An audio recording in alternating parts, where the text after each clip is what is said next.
The time is just gone 9 minutes past 8 a.m. as we kick off this morning, taking a look ahead at August the 15th. Now, this is extremely relevant in India. We're talking about India Independence Day. It is going to be the 75th Indian Independence Day this year, which means 75 years of freedom that Indians have enjoyed. And we know they were ruled by the British and a lot of blood, a lot of sweat, a lot of tears, and a lot of sacrifices were made to gain independence. This morning, we joined by a legal scholar and human rights activist, spokesperson, people against apartheid and fascism. We joined by Mahmoud Patel. Mahmoud, assalamu alaikum wa rahmatullahi wa barakatuh. Juma Mubarak and welcome. Walaikum assalam wa rahmatullahi wa barakatuh, Inayat, and Juma Mubarak to you and all your listeners as well. Yes, wonderful you're able to join us this morning now. Obviously, August the 15th, extremely relevant. And India coming from a history of colonization, being colonized by the British. And we know these last 75 years that India has enjoyed independence. But prior to that, it was quite a struggle. And I think it's important for us just to understand a brief history on India, being colonized and obviously gaining freedom, which has now led to this day, the 15th of August, being Independence Day.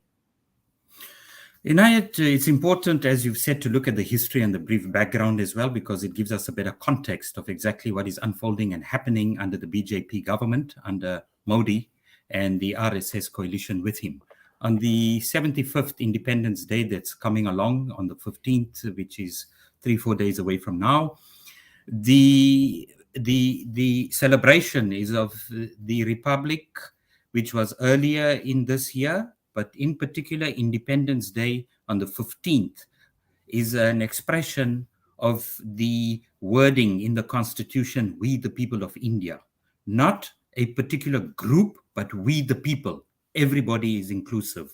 Look naturally back to the sages against the struggle waged by the predecessors and founders of liberation for the Indian subcontinent, or India as a republic and an independent country post-colonialism.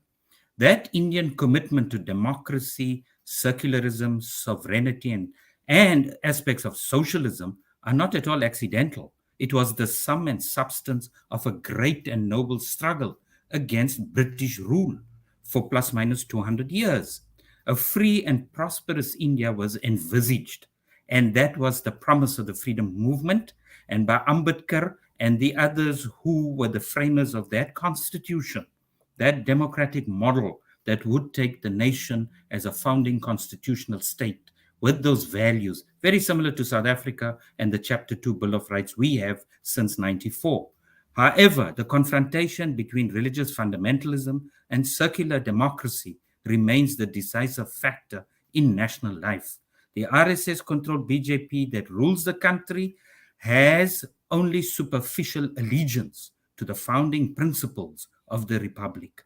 Time and time again, it has spit venom, if I may phrase it that way, against the cardinal ideas of that constitution. According to them, secularism is a Western concept. Democracy is unwanted. That means those are alien values, which flies in the face of what the founding liberators fought for Indian independence. In other words, it's a philosophy of hatred. Today, that fascist philosophy of the RSS BJP poses the biggest challenge in the history of post-independent India. So what are they celebrating this 75th anniversary is very far from what its founding fathers and mothers and children and those who sacrificed so much sought to achieve for a better Indian society.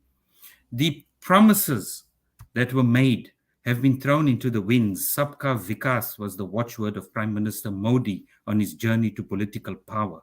But hunger and poverty, tears and sorrow, the poor are not all taken into consideration. The violence targeted against the minority, the almost 200 million Muslim people, is legion. It is well documented in social media, activist forums, academic circles. But is there any political pressure on them, including its BRIC partners, South Africa as well? It's very muted, minimal. Why? The question is that many ask, and it's a good question to ask. On one hand, you have law, that is the enabling context by which society should measure itself to the benefit of all and the values therein contained. And on the other, you have the actual unpacking of what is happening in society. The way in which recently the COVID pandemic was dealt with a Pyrrhic victory claimed by Modi and his acolytes in power has been far from the values of that constitution. So, what are they really celebrating on this Independence Day is something very far removed from what was envisaged by those who were part of that process. So, the reality hidden in the Sabka Vikas program is hunger and sorrow that has engulfed the poor, the marginalized, the excluded, and those who've been victims of religious extremism articulated for a Hindu state that is beyond imagination. Even before the pandemic, malnutrition and child deaths were haunting the country. The food state security and nutrition in the World Report, which is said to be the most authentic evaluation of hunger and food insecurity in the world, increased by 3.8% in India. So, this myth of Modi picking up India and making it a better place and so on was laid bare once again. So 22% of the global burden of food insecurity, the highest for any country in 2017, right up to just before the pandemic, was quoted very well in the Hindu publication dated the 24th of August, 2020. So the pandemic only worsened the situation for the majority who were and are still struggling, and it made their lives more miserable for the underprivileged. The the 50% bottom population has only 30% of the country's wealth. The top 10% has acquired 57% of the national assets. This is a socio-economic catastrophe of Modi's rule for the past 8 years. Now we know historically what are the ideological foundation of this movement that Modi heads. And we go back in the 1920s to the Indian author and politician V.D. Savarkar in his book Hindutva, Who is a Hindu? Their Hindu nationalists believe that they are the true sons of the soil. The holy lands are in India, whereas the Muslim, the Christian, and all others are outside of it.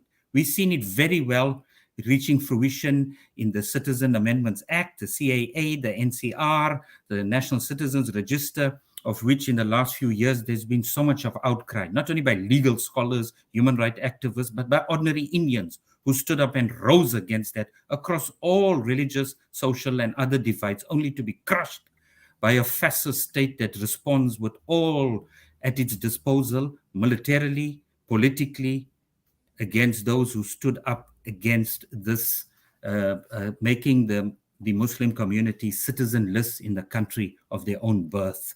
So those political tensions that have simmered and boiled over have put a tremendous strain and blot on India's circular model right through in the last few years, reaching a pinnacle with the killings, the arrest, detention of activists, which is articulating the Swayamsevak Sangh, the RSS, a Hindu nationalist paramilitary volunteer group of which I spoke about, the ideologue Savarkar and so on. The other important aspect we must never forget is the issue of the Kashmiri people and their sustained oppression by the Indian state. The removal of legislation for the so-called autonomous control or governance in the Kashmiri was revoked by this particular authority under Modi. So the disputed so-called Muslim majority region, disputed, it's so-called, constructing a Hindu temple in the northern city of Ayodhya and creating a uniform civil code so all citizens would have the same personal laws, which is very separate from the Muslim personal law for issues such as marriage and inheritance. So that is where you are standing. So I don't think India has much to celebrate on its Independence Day because it has gone so far away from the very ideals that were part of it. Exactly, Mahmoud. And also, I think what is important to understand is, with the Hindutva ideology is being so far removed for what even the constitution of the country stands for. Also, one cannot forget those that gave their lives, those that fought for the freedom of India, and many of those with this fascist BJP, RSS driven regime in India as well. They've actually forgotten those that have fought for the freedom of India, that came from all sections of Indian society, Muslim, Hindu, and these are people that struggled, that gave their lives, that basically gave their blood, and they are also being eradicated. They are being eliminated from the history books 75 years later. Correct, Inayat.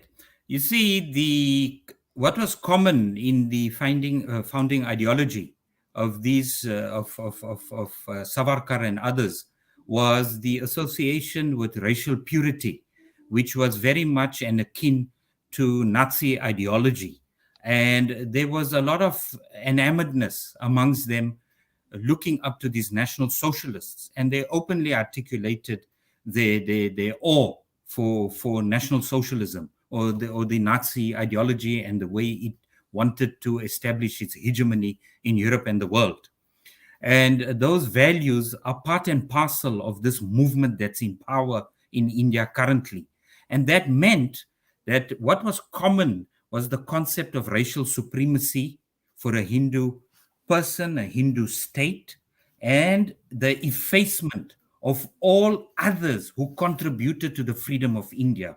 So all the Muslims who contributed, even those who came from the other communities, the Parsi community, those who came from the Christian background, including atheists, secularists as well. They've all been removed to create an impression that they were a non entity in the history, a selective kind of amnesia. In other words, creating a history on myth of the superiority of the Hindu ideals and values. So, those bunch of thoughts that were developed by the RSS ideologue Golwakar, who depicted Hitler's Germany as a role model because racial pride was elevated to its zenith there. Golwakar termed the Muslims, Christians, and communists as internal threats to the nation. So the othering of them became the focal point, like in countries where you've had genocides, in Rwanda, in Bosnia. Currently, you see the most recent incursions amongst the Palestinians in occupied Palestine. These are institutionalized ideas that reach the actual killing of people. So the othering of people becomes the focal point where you say that the problems we have in our society are because of them, whether it's educational, political, economic, and so on, because that theory of racial purity that was espoused by Golwakar and the founding ideologues of this Hindutva ideology, the foundation of the RSS and the BJP, has nothing in common with the Hindu religion itself, as well as Islam, as well as Christianity. So you are very correct when you say that the relegation of those who contributed equally to the freedom of India, whether it was Maulana Abdul Kalam Azad, whether it was others within Congress, other religious leaders as well, including those who stood up to the British in the 1800s that came from the Muslim community as well. Many of them were not only targeted and killed by the British colonial, but also those who supported them from the Indian community as well. Like we'd say in South Africa, the Impimpis. And they together as collaborators targeted those who were part of the liberation movement, including the Muslims in particular.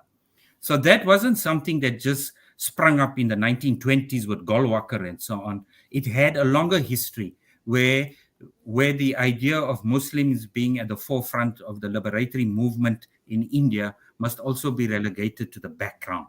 And there are various other reasons for that as well, but we are not focusing on that at the moment. So you are correct. The DNA profiling machines they are using currently all have their foundation for that National Citizens Amendment Act and the National Register of Citizens in that theory of racial purity, which was motivated by Golwakar and the ideologues who wanted to create a Hindu nationalist state based on that ideology as well as the ideals of achieving that particular Hindu state. Mahmoud, I wish we had more time. Really, there's just so much to talk about. There's so much to unpack, and I'm hoping at some point in time we can have on another program where we have these detailed panel discussions to unpack, because I think there's just so much more that we need to talk about, and hopefully we can do that pretty soon. But for now, time has run out, and we thank you. We say Jazakallah to you for coming on and talking. But really, I'd like to hold you to another interview where we can have a lot more. In fact, I think there's just so much more that one needs to understand, particularly for us, that have some connection with India, that are of Indian origin, our parents, our grandparents as well. I think it's extremely important for us to understand some of these issues that are playing out. But for now, as I said, Jazakallah for your time, and hopefully very, very soon we will get to obviously talk again. Shukran so much, Inayat, for the time, and it would be an honor and a privilege to be again on your program. I Everything of mean, the best. Assalamu alaikum wa rahmatullahi wa barakatuh. Wa alaikum salam wa rahmatullahi wa barakatuh. Mahmoud Patel, and this comes against the background of India's Independence Day, and I know Pakistan will also be celebrating their Independence Day. India have got absolutely very little to celebrate, considering where the BJP government has taken the country as compared to when the country had gained independence and what the vision for India was. The time is just gone 8:25. We're going to go for a break. We'll be back.